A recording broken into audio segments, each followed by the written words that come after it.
Halo, puji Tuhan. Kembali kita berjumpa hari ini dalam Morning Devotion. Luar biasa sekali. Shalom buat semua yang sudah hadir. Shalom buat ibu-ibu yang setia. Shalom juga buat setiap pria-pria yang setia, bapak-bapak yang setia, bapak kaum mulia. Haleluya, puji Tuhan. Hari yang baru dengan semangat yang baru di minggu yang luar biasa ini, kita mau berkata God is good and all the time God is good. Amin. Katakan bahwa hari ini aku ada karena Tuhan. Hari ini adalah hari kemenangan. Hari ini adalah hari di mana aku akan melihat perbuatan-perbuatan ajaib Tuhan akan terjadi. Amin. Haleluya. Ayo kita berdoa. Bapa, terima kasih untuk pagi ini, hari yang luar biasa karena ada Yesus di dalamnya. Terima kasih untuk waktu yang Kau berikan. Kami bersyukur kepadamu. Kami berterima kasih kepadamu karena sungguh segala yang Kau berikan gak bisa kami ukur dengan apapun juga. Kami bersyukur dan kami mau terus mengejar pribadi-Mu. Kami mau terus mengejar Engkau Tuhan. Karena ketika kami mendapatkan Engkau, kami akan mendapatkan segalanya. Tiada yang seperti Kau Tuhan. Tiada yang seperti Engkau yang bisa memuaskan, menjamah, memulihkan, menguatkan kami. Gak ada yang seperti-Mu Tuhan. Tiada yang seperti-Mu. Kami mau terus bersekutu dengan-Mu. Dan biarkan hari ini terus hidup kami Tuhan bersekutu dengan Tuhan. Terima kasih Bapa yang baik. Nyatakan terus perjumpaan-Mu lewat pujian penyembahan kami Tuhan. Kami mau terus mengalami-Mu dan mengalami-Mu di dalam nama Tuhan Yesus Kristus. Haleluya. Amin.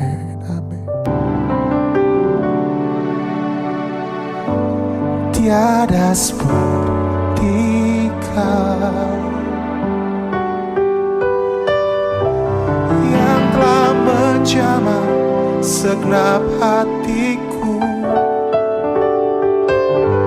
Tak seorang pun di dalam hidup ini seperti Kau Tuhan. Mari semua kita katakan, tiada seperti Kau yang telah menjamah segenap hatiku. Tak seorang pun di dalam hidup ini seperti Kau Tuhan.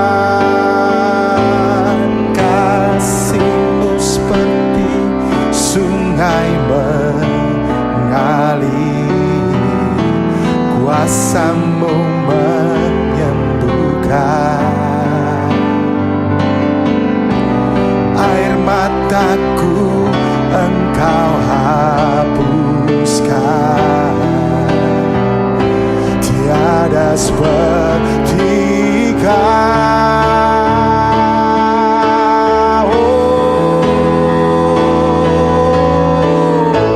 Tiada seperti Kau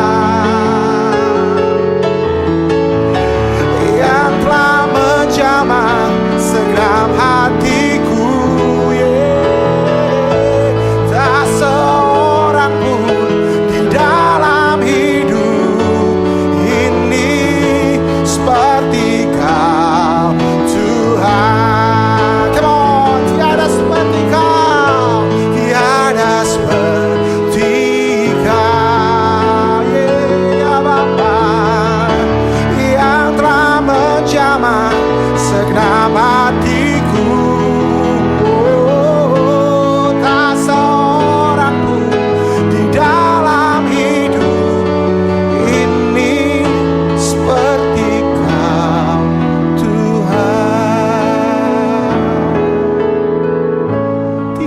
tiada seperti Kau yang telah menjamah segenap hidupku.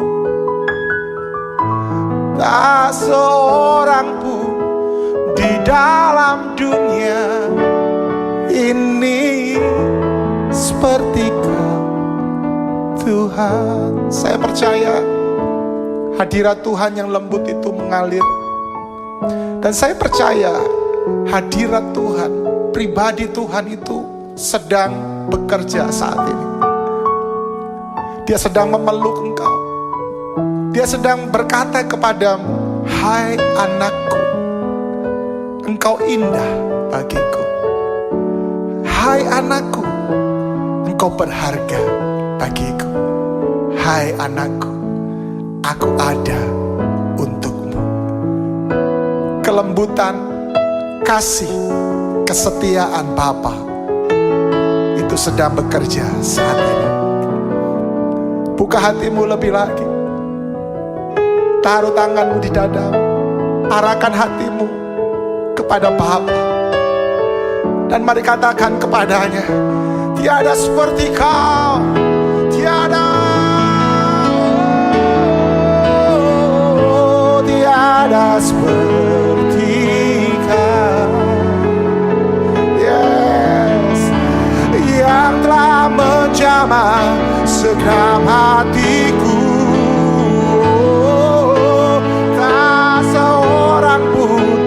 Dalam hidup ini seperti Kau, Tuhan. Yes, tiada seperti Kau yang telah menjamah segenap hatiku. Tak seorang pun dalam hidup ini seperti Kau, Tuhan. Terima kasih. Ada kuasa-Mu, ada kepuasan di dalam nama Yesus yang saat ini mengalir bagi setiap kami. Terima kasih Bapa. Terima kasih Roh Kudus. Terima kasih. Haleluya.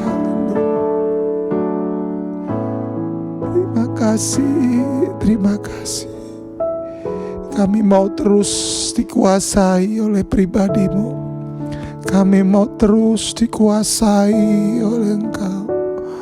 Tiada yang seperti Engkau, Tuhan. Engkau gak bisa disandingkan dengan apapun. Engkau gak bisa disandingkan dengan siapapun.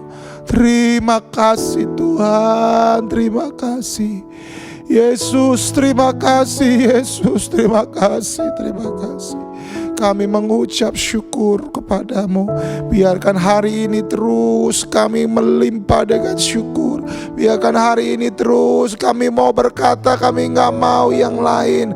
Kami gak perlu yang lain. Kami mau Engkau, kami perlu Engkau. Dan itu dibuktikan lewat tindakan-tindakan kami. Terima kasih Bapa. Kami perlu firman-Mu di dalam nama Tuhan Yesus Kristus.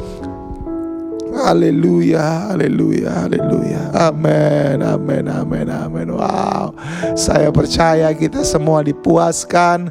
Saya percaya kita semua bisa bersekutu intim dengan Tuhan. Dan saya mau mengingatkan kepada setiap kita bahwa panggilan tertinggi buat kita adalah menjadi penyembah-penyembahnya Tuhan. Kenapa saya katakan panggilan tertinggi? Karena sampai di sorga nanti, sampai di dalam kerajaan yang tidak tergoncangkan itu, kita hanya memuji dan menyembah Sang Raja.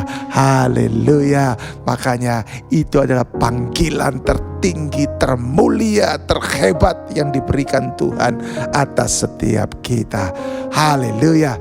Nah, hari ini saya memberi tema dewasa sama dengan perubahan.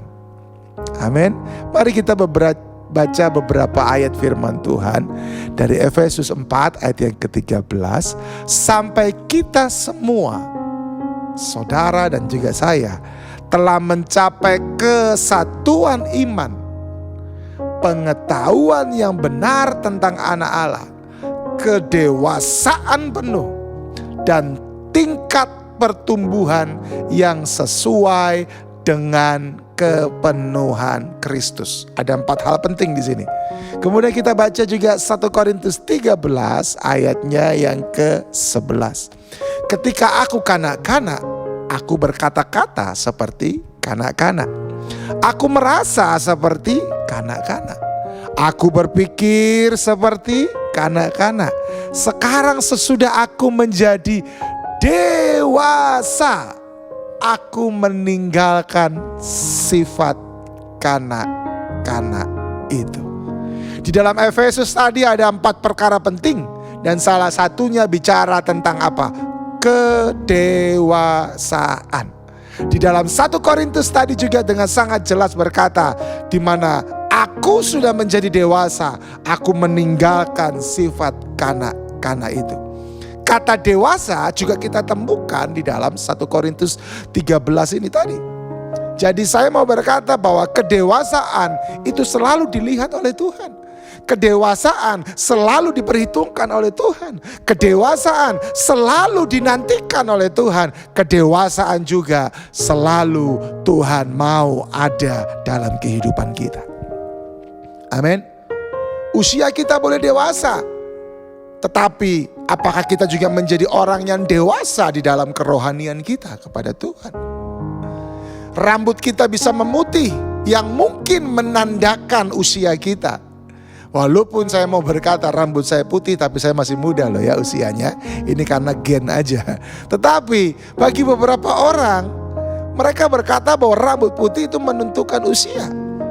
Tapi saya mau mengatakan di dalam Tuhan, yang menentukan usia kerohanianmu bukanlah rambut putihmu, tapi kedewasaan rohanimu. Itulah yang akan menentukan kedewasaan kita. Saya mau berkata, tanpa dewasa tidak akan ada kemuliaan.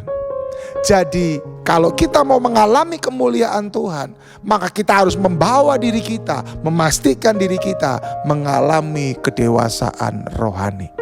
Ketika Tuhan memuliakan Sang Putra, yaitu Yesus Kristus.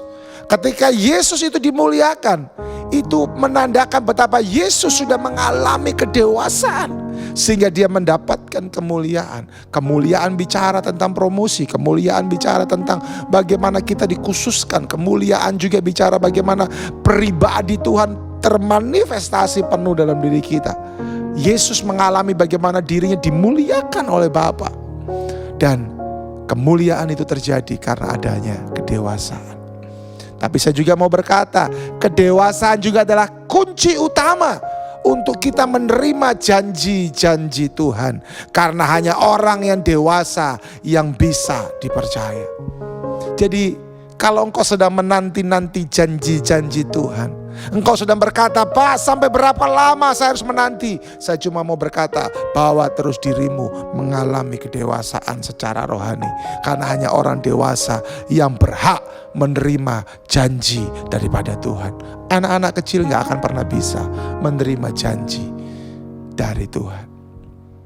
Hanya orang yang dewasa secara roh, dewasa dalam kerohanian, yang bisa mengalami janji-janji Tuhan.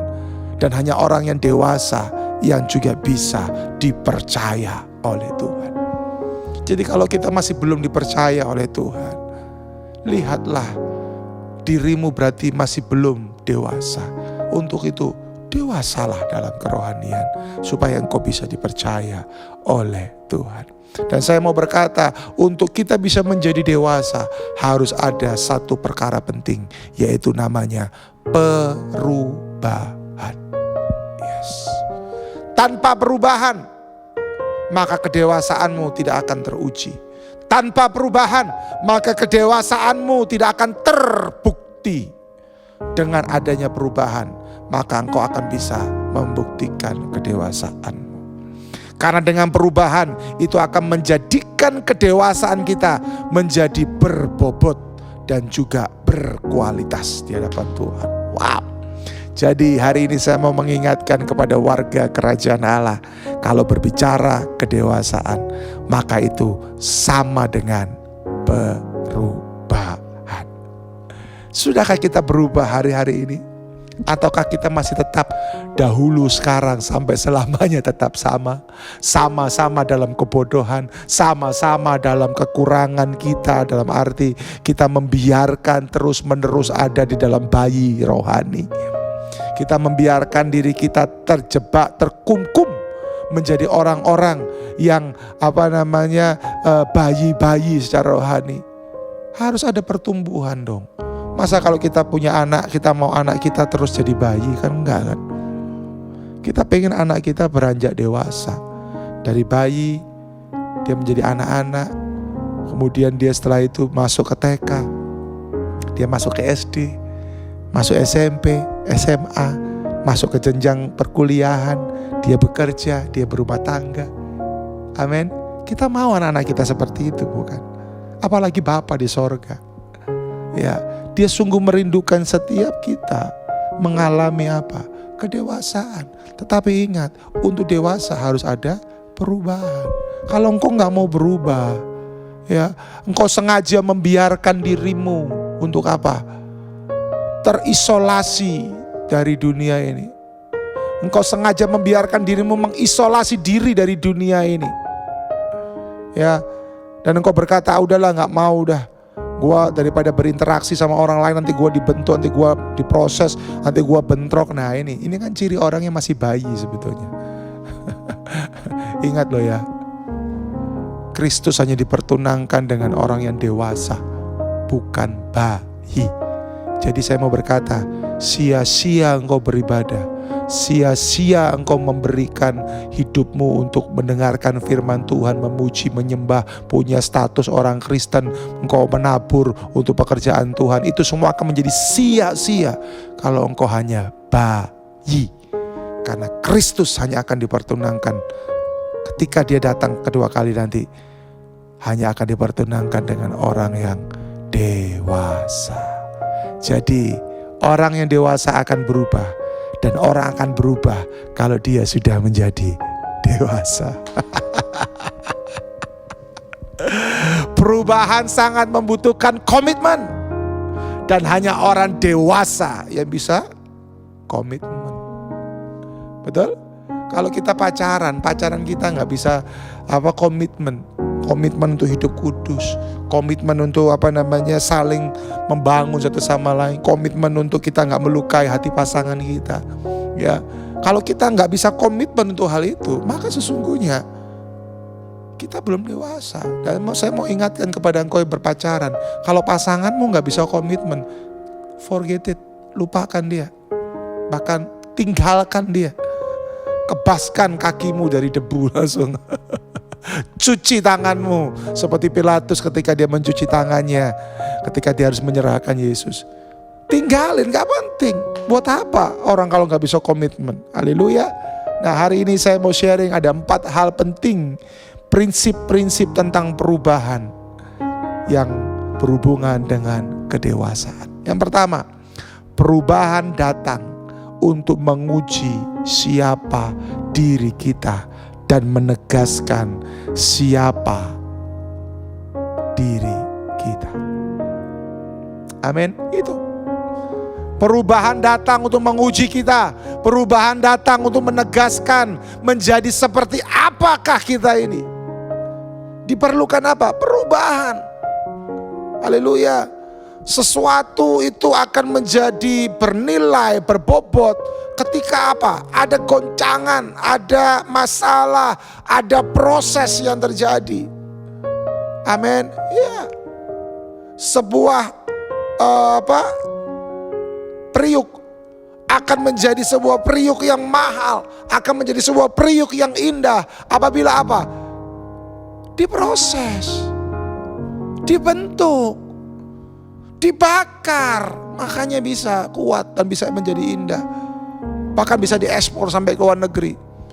Harganya yang tadinya mungkin gak seberapa tapi bisa menjadi sangat mahal. Punya nilai yang begitu luar biasa. Karena apa? Mau diproses. Nah, kalau hidup kita gak mau mengalami perubahan, gak mau mengalami proses, maka sesungguhnya saya harus ulangi lagi ya, kita ini murahan. Untuk menebus kita, Bapa mau menyerahkan anaknya. Untuk menebus kita, Yesus menyerahkan nyawanya. Saya selalu akan suka mengatakan itu. Kenapa? Karena gak ada nilai lain lagi yang bisa memberikan sebuah pengertian betapa berharganya diri kita. Untuk itu ayo ngalamilah perubahan. Rasul Paulus juga menjadi salah satu teladan, guru yang hebat tentang bagaimana kedewasaan itu berhubungan dengan perubahan. Saya percaya kita sudah sama-sama sering baca, mendengar bagaimana kehidupan Paulus. Dari namanya Saulus menjadi Paulus. Dari orang yang mengejar-ngejar orang-orang percaya, menganiaya orang percaya, menghambat pekerjaan-pekerjaan Tuhan. Bahkan bukan cuma menghambat, dia menggagalkan, menghancurkan pekerjaan-pekerjaan Injil. Tetapi justru ketika dia ketemu sama Yesus, dia melihat sinar yang begitu terang itu. Saulus menjadi Paulus. Orang yang tadinya mengejar-ngejar orang Kristen menjadi orang yang memberikan jiwa-jiwa untuk percaya kepada Yesus. Orang yang tadinya menghambat pekerjaan Tuhan menjadi orang yang semakin mengerjakan pekerjaan Tuhan begitu giat, begitu luar biasanya. Bahkan apa? Dia bekerja untuk membiayai pelayanannya dia sendiri. Wow. Yes, itulah Rasul Paulus. Amin. Ada perubahan yang nyata. Jadi saya mau berkata bahwa kalau engkau mau dewasa di dalam kerohanian, pastikan engkau mau berubah. Sama seperti Rasul Paulus berubah. Haleluya. Coba kita baca Filipi pasal yang keempat, ayatnya yang ke-11. Ya, saya ajak kita baca sama-sama Filipi pasal yang keempat. Saya akan bacakan buat setiap kita. Filipi pasalnya yang keempat, ayatnya yang ke-11. Kukatakan ini bukanlah karena aku kekurangan, sebab aku telah belajar mencukupkan diri dalam segala keadaan. Aku tahu apa itu kekurangan, aku tahu apa itu kelimpahan. Dalam segala hal, dalam segala perkara, tidak ada suatu pun yang merupakan rahasia bagiku, baik dalam hal kenyang maupun dalam hal kelaparan, baik dalam hal kelimpahan maupun dalam hal kekurangan. Segala perkara dapat kutanggung di dalam Dia yang memberi kekuatan kepadaku. Wow, luar biasa ini. Ini adalah perkataan orang yang sudah mengalami perubahan dalam hidupnya. Sudah mengalami kedewasaan. Dia tahu apa itu kekurangan, dia tahu apa itu kelimpahan. Dia berusaha mencukupkan diri dengan apa yang ada. Segala perkara dapat kutanggung di dalam Dia yang memberi apa kekuatan kepadaku. Dulu Rasul Paulus gak bisa ngomong seperti ini. Haleluya. Dulu dia mengalami kelimpahan yang begitu luar biasa. Dia mendapatkan sokongan-sokongan dana yang begitu luar biasa. Untuk apa? Untuk menghancurkan pekerjaan Tuhan. Makanya itu ya, saya mau berkata ya, jangan mimpi kali ya, engkau mau mengalami kedewasaan kalau engkau gak mengalami perubahan.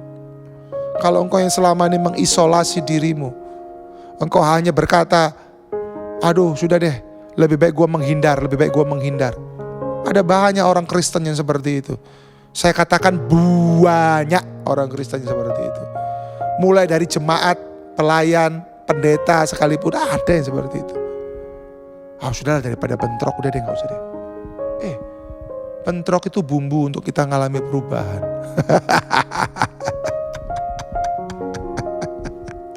Haleluya. Saya masih ingat ya, Pak Arifin berkata, oposisi itu bagus supaya bisa mendewasakan kita juga. Haleluya.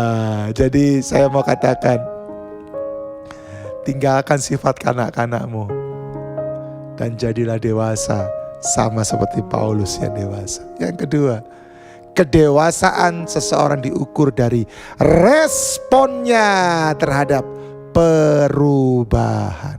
Perhatikan kata itu, respon. Respon itu selalu akan menentukan perubahan dalam kehidupanmu. Responmu dalam menghadapi perubahan akan menentukan cara engkau melakukan perubahan tersebut. Jadi semua ditentukan dari respon. Kalau engkau berkata aku siap berubah, good.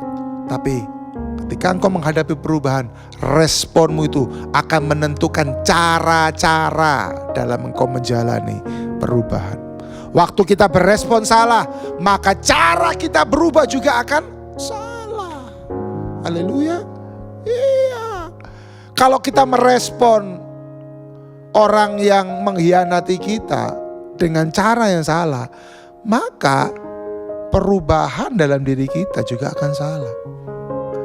Kalau ada orang yang mengkhianati kita, ya katakan puji Tuhan, haleluya. Terima kasih dia udah mengkhianati aku. Itu artinya aku sedang diproses Tuhan untuk menjadi lebih indah di hadapan Tuhan. Puji Tuhan, aku kehilangan pekerjaan ini karena dia, gak apa-apa. Karena aku percaya Tuhan kasih pekerjaan yang lebih baik. Haleluya. Puji Tuhan, aku disingkirkan dalam pelayanan ini karena dia. Puji Tuhan. Karena aku akan dibawa Tuhan untuk naik level lebih lagi. Respon. Semuanya dimulai dari respon. Saat Saul salah merespon promosi yang daripada Tuhan, maka promosi itu justru datang kepada Daud.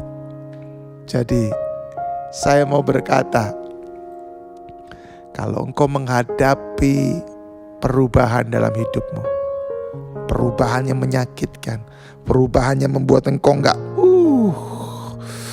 enak gitu ya, gak nyaman gitu ya, responlah tetap dengan yang benar. Karena justru disitulah Tuhan sedang mempersiapkan engkau untuk promosi yang lebih tinggi, level yang lebih tinggi lagi. Jadi belajarlah merespon dengan positif, lakukanlah perubahan dengan cara yang benar, sehingga akan menghasilkan kedewasaan penuh. Haleluya. Ada kita yang sedang diuji dalam hal keuangan kita. Gak apa-apa. Jangan engkau melihat bahwa kurang ajar ini, kurang ajar. Saya cuma selalu belajar. Kalau ada orang yang mengambil hak saya, kalau ada orang yang berusaha untuk bukan cuma berusaha ya, tapi dia sudah berhasil ya mengambil apa yang saya miliki, saya belajar untuk apa? Artinya Tuhan mau kasih yang lebih baik lagi. Gitu aja. Gitu. Daripada kita kurang ajar Tuhan gitu ya. Kemudian kita sok-sok rohani, kita berkata Tuhan kirimkan api kepada dia. Wah, emang Tuhan mau dengar doa yang kayak gitu? Kagak bakalan kali. Jadi ayo hari ini kita mau merespon perubahan dengan positif. Perubahan yang positif akan menghasilkan kedewasaan, tapi perubahan yang negatif akan menghasilkan kehancuran. Kita sama-sama melihat kasus yang lagi fenomenal hari-hari ini karena emosi.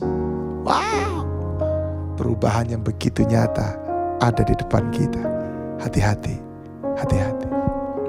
Yang ketiga, perubahan selalu akan menunjukkan kedewasaan.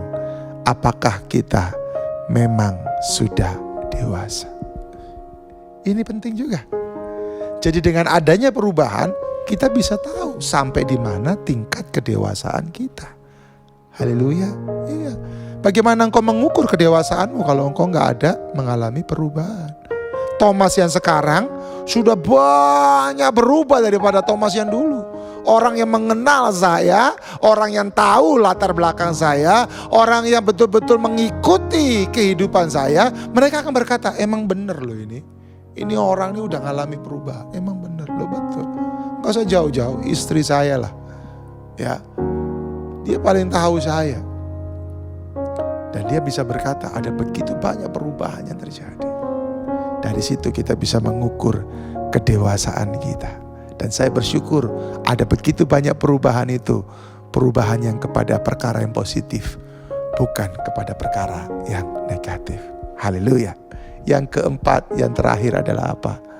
Perubahan adalah alat untuk mengeluarkan potensi-potensi ilahi yang ada dalam dirimu. Wow. Potensi itu gak akan keluar kalau gak ada perubahan. Ayo. Makanya jangan tengking perubahan. Tapi katakan, selamat datang perubahan. Karena di situ potensiku akan semakin keluar. Di saat saya mengalami tekanan. Di saat saya mengalami ujian kepemimpinan. Di situ potensi itu akan muncul. Wow, keren. Perhatikan, Tuhan tidak pernah ciptain kita kosongan. Kalau kita beli rumah, masih banyak rumah itu masih kosongan. Tapi Tuhan ciptakan kita bukan kosongan. Tuhan ciptakan kita dengan perabotan-perabotan yang indah-indah di dalamnya.